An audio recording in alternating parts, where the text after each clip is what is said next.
Hi, everyone. This is God Talk on March 6th, 2025. And tonight we're going to be talking about sin. So we start out with our introductions and icebreaker. So that means your name, your pronouns, and the answer to a little icebreaker question. So, Leo. Okay. Hi, everybody. My name is Leo. My pronouns are he, him.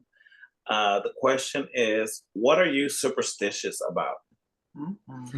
For me, I am very superstitious. Whenever my favorite teams, of course, the Houston Astros, the Houston Texans, when they're playing, I have to be wearing something Astros or something Texans because otherwise I know they're gonna lose if I'm not wearing something from my team. Nice. Let's see. For me, hi, my name is Jared. She, her, they, them, he, him, all of the pronouns.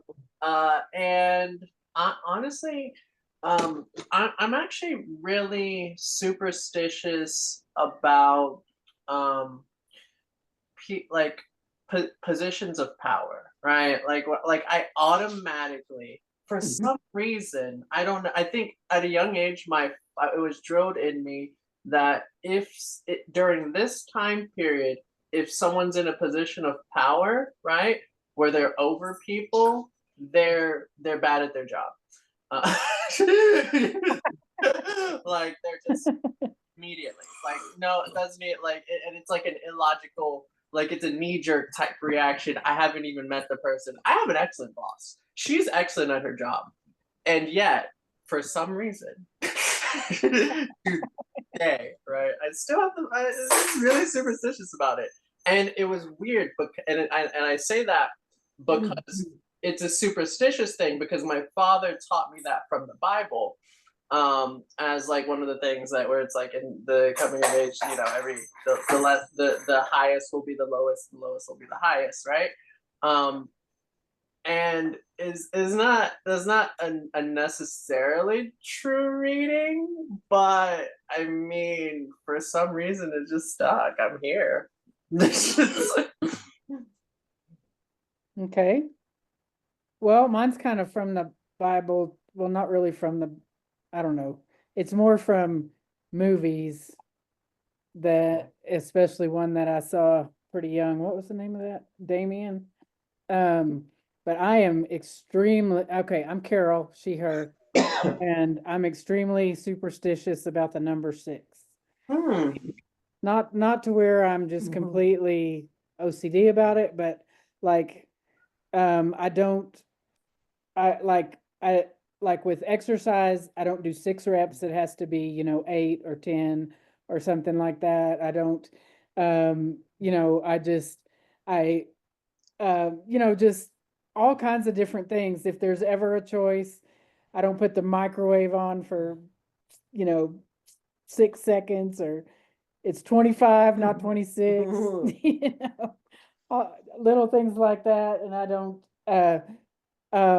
when I first found out somebody I was going out with that I really, really liked, I didn't break up, but I really considered breaking up with her, because I mean, she had a choice of phone numbers. She worked for AT&T, and she had 3 6s in a row on her phone number, and I was like, this is gonna be bad.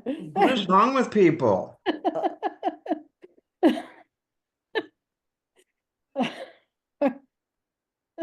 Anyway, how about you, Marco? Do you know what superstitious means? Superstition?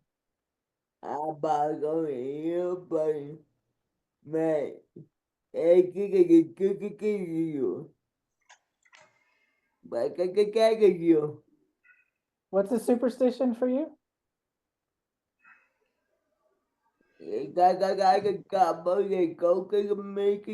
No, like, what do you think is unlucky? What's unlucky? Okay, what are we talking about? My cowboy. Oh, your Cowboys? Go, go, we got go, go. Do you think that helps them every time you say we were so close? Yeah, go, go, big, boom. Is that a superstition about your blanket at night, the way you have to turn your blanket do you think it's unlucky, or do you just like to have it a certain way? You gotta go away from me. He has to turn his blanket, his comforter, so that the little tag that has that, like the little logo thing, is to his right. It has to be up by his head to the right. It can't be you can't turn the blanket the other way around. I understand you, Marco. I don't like tags on my clothes. If you look at all my clothes, I cut off. It's a thing. Gotcha. How about you, Suzette? I'm Suzette, she, her, and I've never really been a superstitious person. Back when I was having panic attacks in my college years, everything scared me. So, at one point in time, I just said, the heck with it. Nothing's gonna faze me. I'm never gonna be afraid again of anything. But I still avoid cracked mirrors. I don't like them. I don't want to look at myself in them. I just think there's something about that, that maybe it's about something that I don't want to know or see. So about myself. So I guess if I were going to be superstitious, it would be about the cracked mirror. Interesting. Gregor? Gregor, he, they. I'm not really superstitious, but let's see. As a child, I saw the movie Friday the 13th, and I've never really, I don't know, like it's just scared the living bejesus out of me. So, like whenever a Friday the 13th rolls around, I'll think about Jason, or, it's supposed to be a bad luck day. And I'll hold on to that for a minute or two and then come to my senses and realize how ridiculous that is. And then I'm able to move on. But yeah, Friday the 13th can be an issue. Yeah.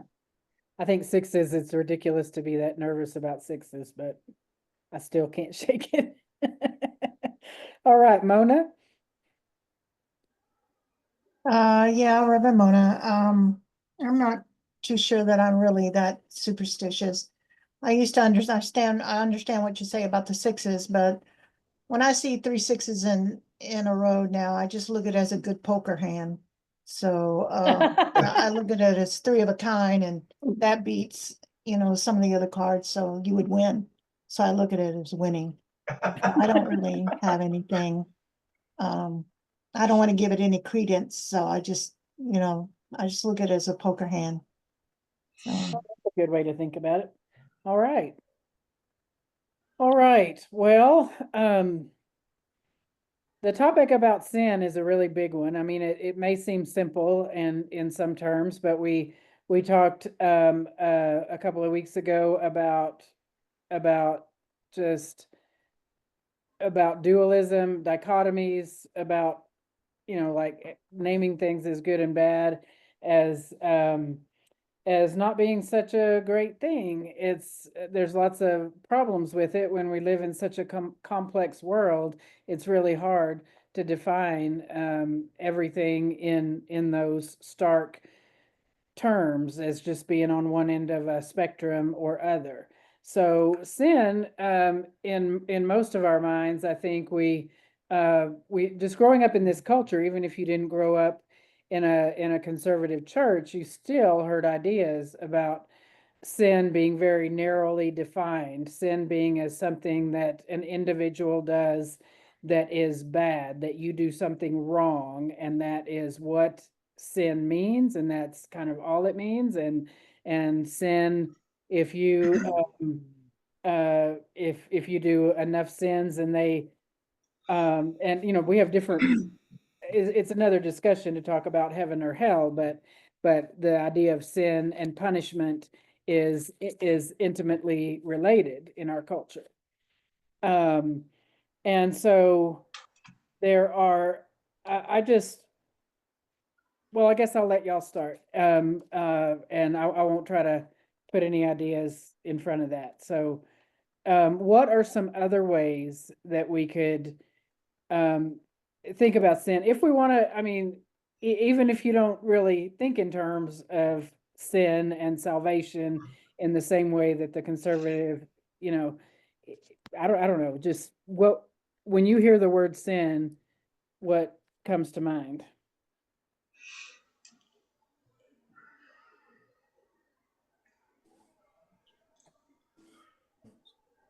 Suzette? I have a well, I didn't grow up Catholic, but them Catholics, man. They do the sin, they do sin in a way I've never seen, like the confession thing. And, if you don't do that confession thing, I don't really know like in depth about it because I wasn't a practicing Catholic, but I just know that when I was a kid, and I told y'all the story about the fact that I was the only not Catholic kid in class, along with a little Jewish boy named David, and all the other kids would go to CCD across the street to the Catholic school, the catechism class on Wednesdays, and me and David would stay in the classroom. And I also remember them having to go to confession before they went to church. So some of my friends would do the confession thing, and I didn't understand it. I didn't understand it. And I didn't understand, like, were they really forgiven? Like, was this single act of sitting in a booth with a priest, the priest had the authority to forgive your sins? I didn't understand that. So there was a lot about Catholicism that scared me in my growing up years because I grew up in the Protestant church. So a lot of the ritualistic things that they do,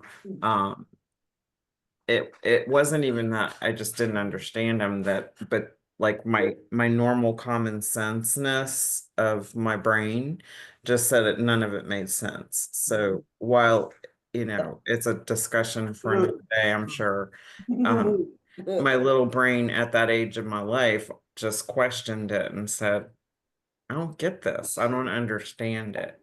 Well, So there are anyway. certainly some, I mean, other product, some liturgical churches like Lutherans and Episcopals and things like that, don't practice like a confession booth or anything like that, but as part of the services, they have a group, a confession of sins is part of your, Well, yes, I know part that. of your, But it was the yeah, actual so, booth yes, that yes. bothered me because you And that, couldn't see each other, and like, what is that?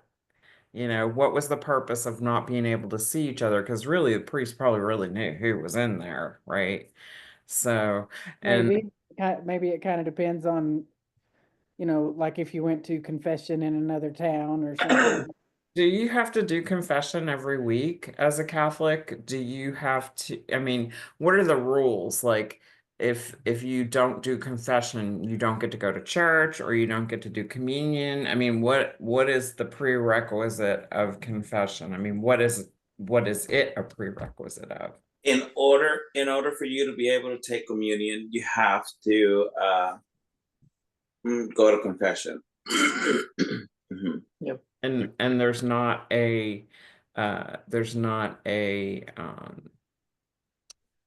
like a method or an accepted way of doing a self-confession straight to God instead of having to have an earthly intermediary. That's the stuff I never understood. But The church, you have to do your confession in front of the priest, but I had, for the most part, I had always done it just by myself. And I get where you're coming from, Suzette. So I don't know. So I've actually had a lot of experience with a lot of people with a lot of religious trauma, right? And in a weird way, um, the Catholic faith does feature a lot of things that makes it easier for people who are mad at God to have a relationship with him with the intermediaries, right? It's easier to be mad at God than it is to be mad at this random priest, right?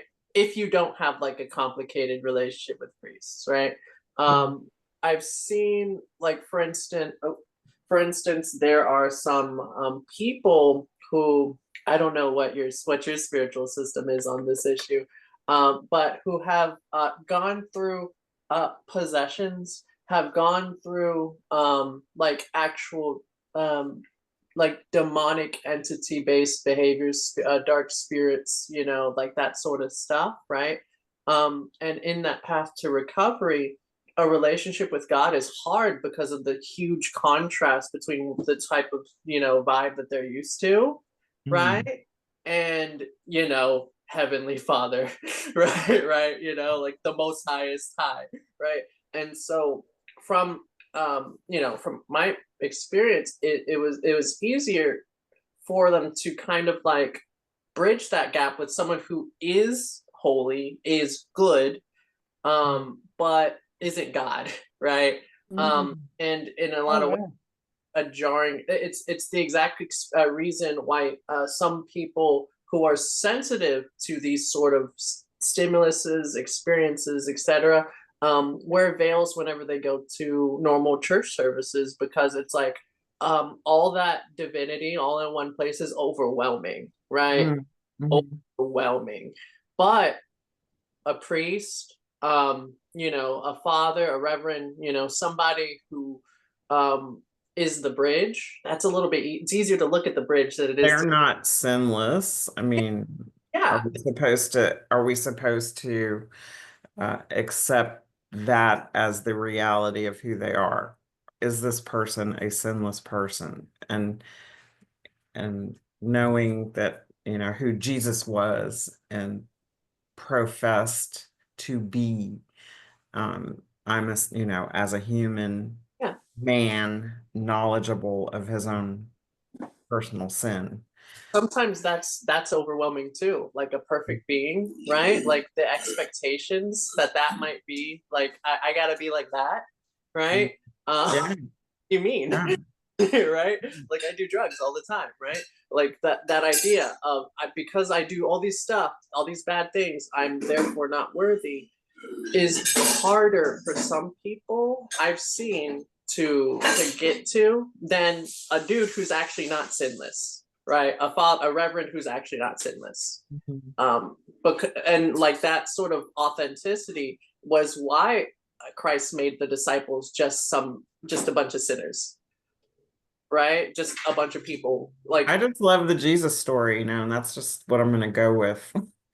You know, that's just what I'm gonna go with. Catholics have a hierarchy of sin, don't they? Or aren't there like, what is it, 7 deadly sins or something like that? So I mean, my point of view, like now we're actually talking about like sin.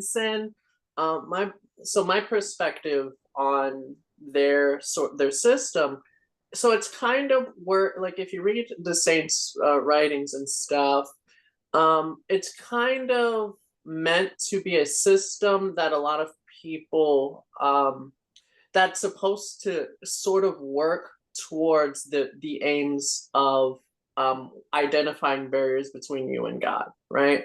And the goal is to get as close to that as possible, right? Like and it's sort of like what psychology was before psychology was, right? It was like, these are traits that you want, these are traits that you didn't. Now it's been used, weaponized, and you know, converted into a sort of way to shame people by many people. But I think what's kind of happened, it's like someone built a tool long ago and forgot to engrave the manual in that tool. and then we're just carrying on these tools messages, right, and using it to our own point. You know, like someone invented the gun to hunt some hogs, and now we're hunting people, right? Right, right.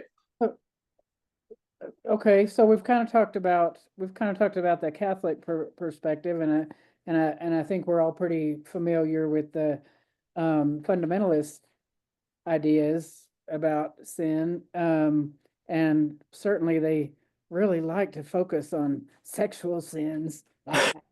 Especially Catholics. So, Or me. Gregor, you've said some things before that makes me think you might have a different perspective. Oh, on sin? On Gregor, sin? Oh, Cracker. Yeah. yeah. Oh, I grew up Catholic too, and I spent, I did many times as a youngster in the confession booth with the priest, and so I have a totally different opinion about it now as an adult. To me, sin would be somewhere along the lines of intentionally and purposefully vibrating at a much lower rate, at a much lower and less conscious rate intentionally than you normally would. And, that encompasses a lot of things. But I just think when we're at our best, we're vibrating at a faster rate based on all kinds of different spiritual things that I've read. And when we are in moments of whatever you want to call it, evil, or I don't even like that word. But again, it's intentionally, it's walking into a situation, whatever, I'm intentionally vibrating lower than I know that I could at this moment in time, and I don't care. And I'm going to do it anyway. I'm going to put forth a couple of different perspectives. One that I've heard in multiple sermons sometimes comes from the Greek word for sin, which basically means missing the mark, like you're not living into your. I think that goes along with the vibration. You're just not living into your highest potential, your highest good.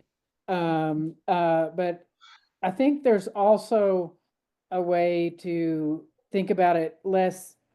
I think in Jesus's time, the cultural understanding wasn't so individualized. Salvation wasn't individual. Salvation was, communal. It was, like we're ending this oppression and we're being saved from this oppression. And some of that language still exists in how we talk, how some preachers talk about sin. It's like sin is like this evil force that is oppressing you, and Jesus lifts it. So that's part of it. But what if we also, what if, and this isn't that different from what Krager said. What if we think about sin as a state of disconnection from the divine, or from even like the ultimate reality, like not as just like individual acts of wrongdoing, but like a collective failure to align with higher spiritual truths and divine principles and ultimate reality. And I think one of the things that I thought when I was first thinking about this, I think it's really hard for our Western minds to not think individually, because we're like, who's to blame? Whose fault is it that our collective consciousness, our communities are not doing this? But one of the things that I thought of, if we think about sin as like a disconnect from the divine, then sin becomes kind of like its own punishment. I mean, when I think about like definition, I'm not sure I believe in like the fundamentalist definition of hell. I mean, I know I don't. I do not believe in like this fire and brimstone thing, and that God chooses to send people there to this awful place. I don't think that's how it works, but I think of like like like the sign for presence. Y'all know, a lot of y'all know sign language, so like this is the sign for like presence, and not like if you think about it like if you think about like God's presence, you think about like God's face right up against your face, and so I think about like heaven like as being like that, the barriers between us as being like erased, and I think about hell as being like completely separated from God. So sin, if sin is a state of disconnection, then I mean that kind of creates its own hell, if you will. It kind of creates its own punishment, its own. The more you're disconnected from God, the less joy you have, the less just all the things that we think about as heavenly, good and happiness and joy and those kind of things. So, okay, that's. I hope that wasn't too disjointed. That was okay, Jared. No, that was good. And adding to that, so it's kind of like whenever we, how would I put it? To add to what you have just said, I would say that whenever we, I kind of live by this quote, and I might have heard me refer to it before, but how how you treat the lowest amongst is how you treat me, right? I like that's what God, like there is the delusion that you are separate from God, right? Which kind of is like the idea of sin, where I that I kind of subscribe to, where I'm like, I don't think in terms of, I think in terms of ignorance, right? Like I just, like, a baby doesn't know rocket science, because like how do baby know rocket science is as a mature people's action, right? But that's a sort of state of ignorance, and so I guess that's a sort of state of sin in some people's eyes. But do babies sin? I mean, all the time, I guess, but like not in the way that you guys are thinking, where it's like, are babies wrong? No, no, they're not, right? There's this idea of wrong, right? Like capital W, that's got to get divorced from the idea of ignorance, right? Where it's wrong to not know better, right? Because like, how do you know better when you're not taught better, right? But to get back on track, it's a delusion because God's in everything, right? God is everything, right? He has 27,000 quotes. That's like, ye are divine, right? You are, like, you are made in the image of God, right? Like, the lowest amongst you is the highest amongst you, right? Like all the things, are, I am in every single thing. I work through darkness and in light, like all there's like you just open a single book. There's always at least 2 quotes that are about basically his universality. He's universal, but there's the delusion that he's not, right? There's the delusion that he's not. And to channel my inner Nelda, I think I would like to remind everyone about the fact that in the worst possible person, in the worst possible creature, in the worst possible botulus bacterium, you will still find him, right? You will still find him. And how you treat him, right, is in that state is ultimately always how you treat your neighbor. It's how you treat your best friend. It's how you treat your, it's because it's all kind of connected. Do you give a baby of the responsibilities of rocket science?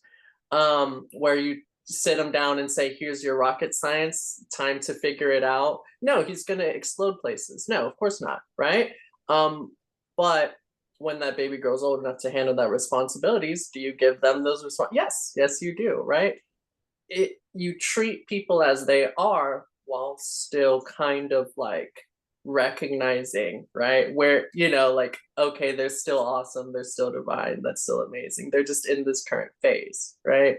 Like at one point Christ was a baby, right? I don't remember. There was that I remember there was one story where he was like in a manger, right? And he was doing his best, right? They weren't putting monumental responsibilities on him at that time because he was a baby. Right? Because and that's how it is with people who are quote unquote sinful, right? They're ignorant. They're doing the best that they can, like with what they have. Y'all are here. Y'all know how hard it is in these streets. Right? Like the idea of someone, the wrong part like definitely needs to be taken from the word sin. And I always in my clinical space, I just always replace that word with just ignorance, because it's so, come on, we're adults here. We don't have to govern people. Let's not use these tools. That's my 5 cents though. Hello. Okay, what you said reminded me of that movie I was talking about last time, but come Sunday. Krager? So like what we were saying before, what we hear a lot of at MCC, well, because there's nothing that you could ever do that is going to take God's love away from you. But then I page back to Genesis, and I'm quoting the 10 Commandments, number 4. You shall not make for yourself an image in the form of anything in heaven or above, or on the earth beneath, or in the waters below. You shall not bow down to them or worship them, for I, the Lord your God, am a jealous God, punishing the children for the sin of the parents to the 3rd and 4th generation of those who hate me, but showing love to 1,000 generations of those who love me and keep my commandments. So I don't know. Are When you I was in the defining church, sin as breaking a commandment? huh? Are you defining sin as breaking a commandment? It would have seemed so when you read Genesis. I'm always trying, as someone that spends significant amount of time in the Church of Christ, I'm always trying to reconcile Old Testament God with New Testament God, which is how that sect, likes to divide it. Like, Old Testament God was a real bitch, and then suddenly we have the New Testament, and then God is loving and kind. Okay, because Jesus came. Well, yeah, I think that there certainly in the Psalms and lots of places in the Old Testament, there's evidence of God as love as well. So I think we can't forget that. Of course, God is more, on our side is how I think the writers of the Hebrew and Aramaic scriptures were tended to view God. Anyway, so that's a whole nother discussion about biblical authority. Suzette? Oh, well, I was going way back to when Jared was having his conversation, but so and then Craig started talking and kind of answered maybe some of the question, but like, when exactly do we own our sin? Do we own it at birth? Do we own it when we acknowledge that when do we like if we're called out, like say I'm an adult and I'm called out on my sin, and I say, well, that's what my parents taught me. They taught me to hate. So that's why I hate, but I'm not going to own it. I'm going to blame it on them. You know, it's like, when do we own our sin? And it's really a thing for our own selves. You know, it's a question and answer for our own selves. When am I gonna own my own sin? You know, is it at the at communion, or at confession every week? You know, okay, I'm acknowledging I sinned. I'm here, God. I'm talking Okay, to so you're the I mean, you're using like, definition. when do we own it? Like, at what point in our lives do we say, Do we own okay, what? What are you're talking about sin as a wrongdoing. You're talking about sin with the conservative well, as a fundamentalist wrongdoing as others see idea it, of as what others see sin it? is. So, well, how can you own it if you don't use that definition of it? You know what I'm I saying? just know that that in our community, we get our fingers pointed at us a lot by evangelical Christians. And, you know, they're pointing out to us that we are sinners and we are sinning. But I'm never going to own that because I don't believe it. Right. So, Yeah. it's just, it's hurting my head tonight, Carol. Sorry. Well, for one thing, I think yeah, I think that's why we need to talk about this, because I mean, what And else could they be wrong about? Yeah, I think you need to really, okay. We're going to have a session soon. This class that I'm taking is about reproductive and sexual justice, and one of the things that we were talking about was like sex ed. The sex ed in our country is appalling. And maybe churches need to start considering taking that over. One of the things that like that one of the things that came up in this discussion is like when people are teaching sex ed in whatever context, if you ask them to like raise their hand, how many people heard anything positive about sex in church ever? And almost no one says at Resurrection. yeah, maybe you did at Resurrection or at MCC churches, but most people until a church like Resurrection came along did not hear anything positive, and even the very progressive churches tend to not talk about it. It's a taboo. That doesn't mean that we agree that it's sin. And I think in the past, MCC churches have traditionally had many classes. I know Mona can talk about this in much detail about like homosexuality in the Bible and why we as a denomination do not preach that homosexuality is sin. And so I appreciate what you're struggling with here, Suzette. This is a hard message to that. How do I know if I'm sinning? I mean, you know, all of that is just so confusing. It's like you own the sin when the still small voice in your head says that you own it. I mean, and you know that voice, and you know, and no one else can put that on you, or you know, it's up to you. And if you what we have in the White House now is someone that never thinks they've ever committed a sin in their whole life, and so that's what you get.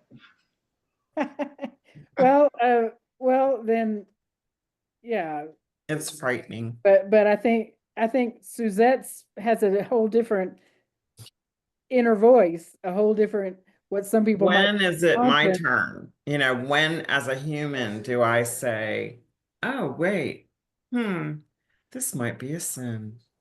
Am I going to acknowledge I'm, that today? I mean, there are some times when I think I know it immediately, like when I'm yelling my head off at Marco and he has and and I'm like, oh my gosh, I'm supposed to be the adult here. But Um, then Craig said, go back 3 or 4 generations. I'm like, Psh, I'm good. You know, I got it. I'm all right now. I Yeah, don't, that whole idea of that's not my original. responsibility. It happened 4 generations before me. So I don't gotta own that, And That there are is different so, versions of the commandments in the mhm, scripture too, and not yeah. all of them include that part there. So, okay, Jared, sorry, you've been waiting a while. No, you're doing good. So, wow. So, all right, I'll start with Krager's point, because that one's hard, right? The idea that, reconciling Old Testament God with New Testament God, right? Recognizing colonizer God with, love and light hippie God, right? Like figuring out, like, at what point did the writers have ulterior motives, and at what point, did the translators have ulterior motives, right? And at what point did the translators let something fly? It's hard when you're not the translator yourself, right? It is quite difficult, especially because of how intense those Old Testament passages are, and how black and white they are. And it's purposefully so, because, I mean, it depends on which definition, which Bible you got, but either way, the intensity in the Old Testament, often it seems like, honestly, a cakewalk in comparison to the New Testament, right?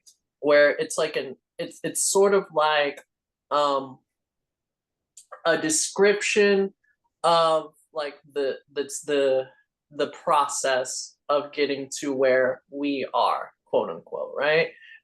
And so it's like you start off where it's like, everything's so intense, you got to sacrifice 97,000 calves every single time you look at a woman, and right, and then you experience, right, like, so, this sort of change where they do the circumcisions, they do, like, the they lighten up the load a little bit, right? They make it easier to deal with, like, the sacrifices, and then they throw away sacrifices altogether, right? Like, at first it was like, you're just in sin forever, amen, right? You were exiled out of the Garden of Eden, there's no way out, sorry, you're a bad boy, right?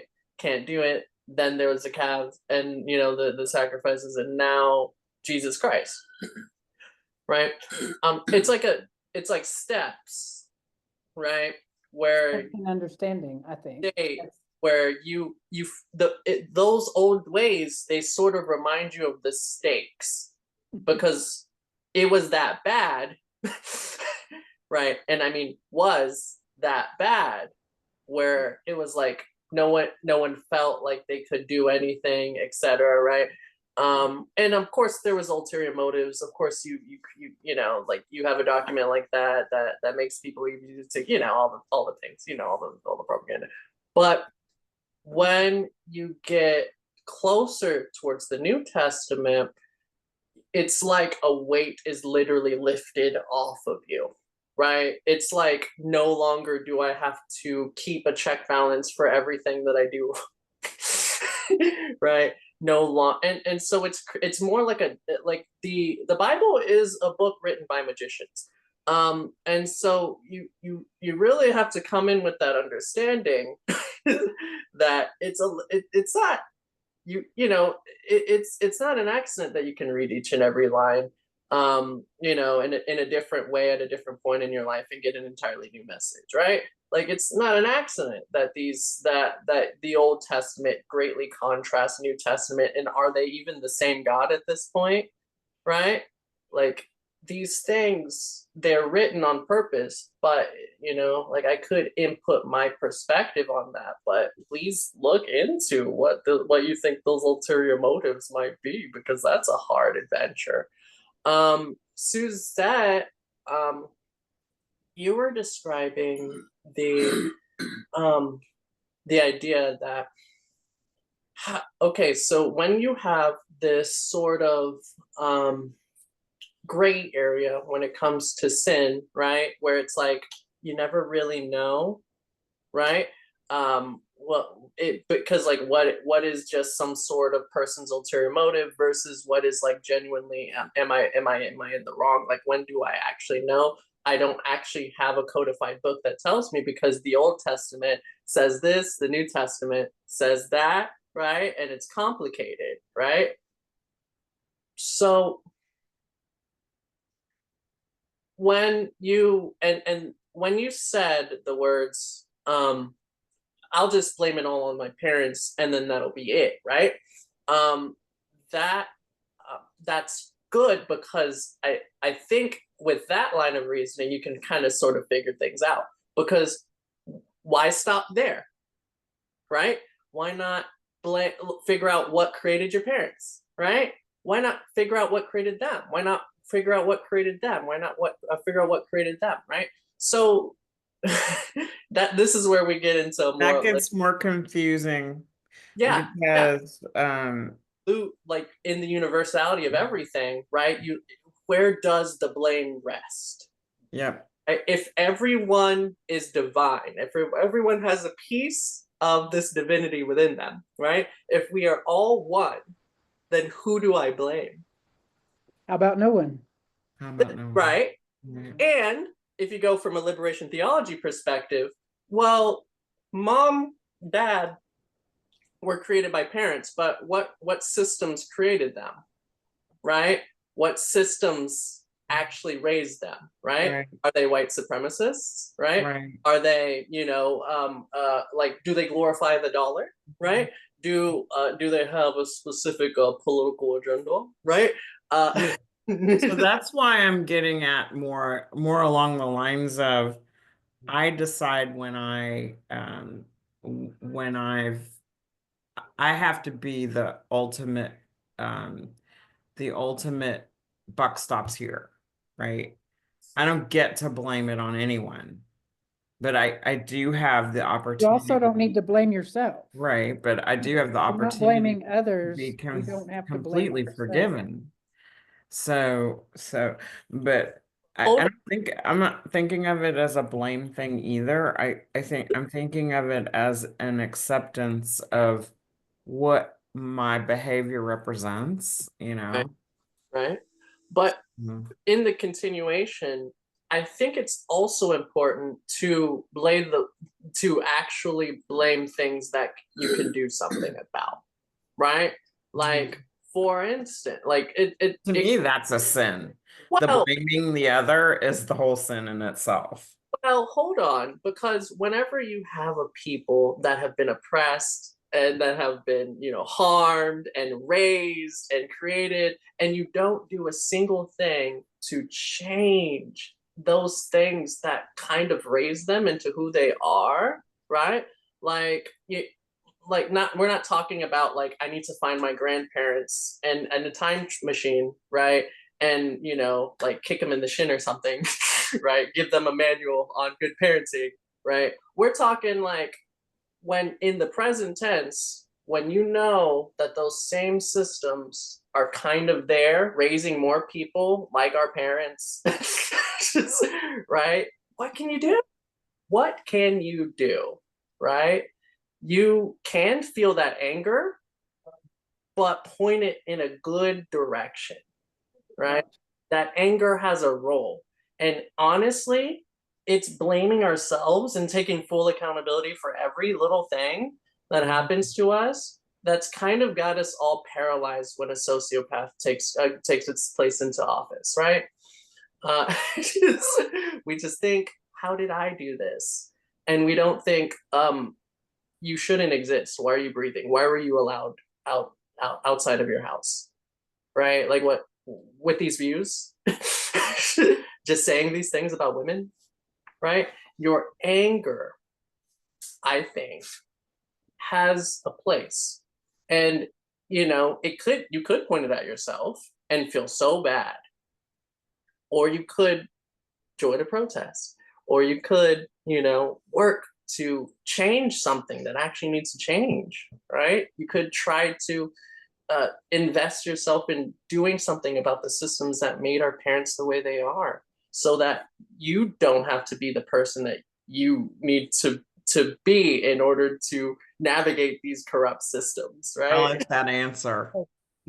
Yeah, and we don't, we need to try to wrap this up. So let's try to make sure everybody has a chance. But one of the, I think tying those two things together, what Kreger said and what Jared said, you know, I mean, you have to look at scriptures.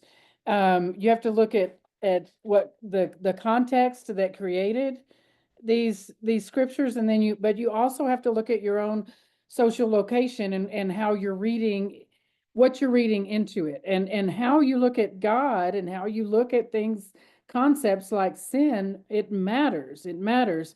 And so what if we looked at, you know, sin to the third generation as exactly what Jared was saying? I mean, this is, it's not about blame. It's not about, it's about, okay, these systems of oppression started a long time ago, and let's not forget to go back and start dismantling these systems. And that's how, if you look at sin more collectively as these systems of oppression, then affecting change makes a huge difference. And it's not about blame. And I think even like modern psychological processes say things, I mean, I mean, it's hard not to blame. It's hard not to blame ourselves. It's very hard not to blame ourselves for everything that's wrong in our lives.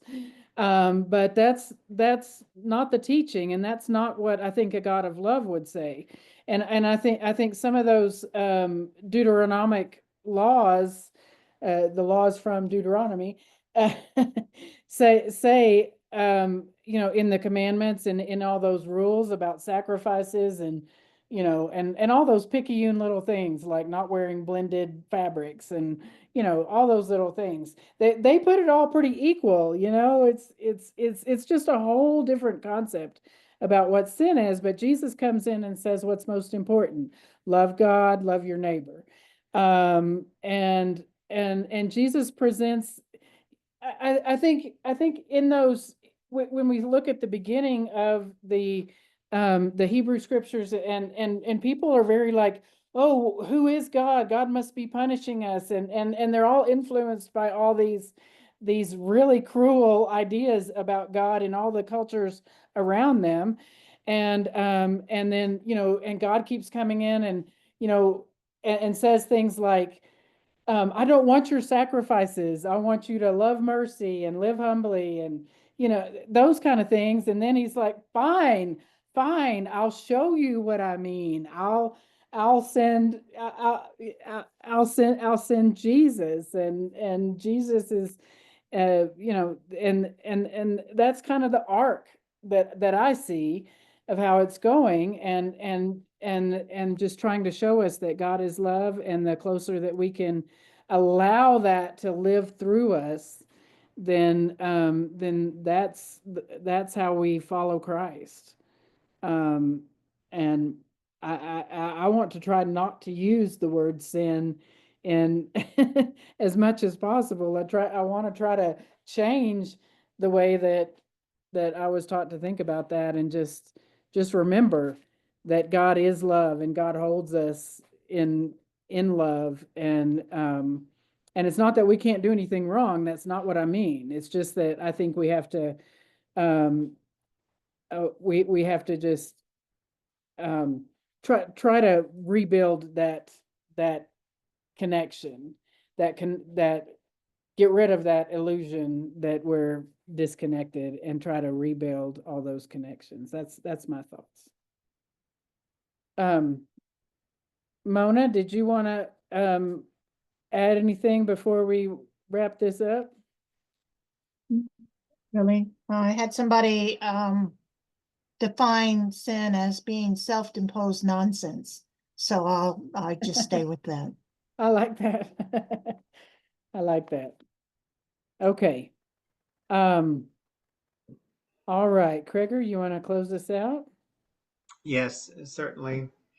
Holy God, we're just so grateful for this time and the intensity regarding this conversation about ignorance. It's just lovely. It brings me, I don't know, a sense of purpose just to sit here and get other opinions and ideas and thoughts about all of the stuff that we talk about on God Talk. It's a true blessing. And I think it helps, at least it helps me grow spiritually. And I hope the same is true for everyone who comes to God Talk, whether our small group tonight or on those nights when we have more people. We're here for a purpose, and that is just try to figure out who we are in response to your unwavering love and how we're going to act downstream once we've realized that. So we thank you for the opportunity, and we ask that you carry us through the rest of this week in that unwavering love. In Christ's name we pray. Amen. Amen.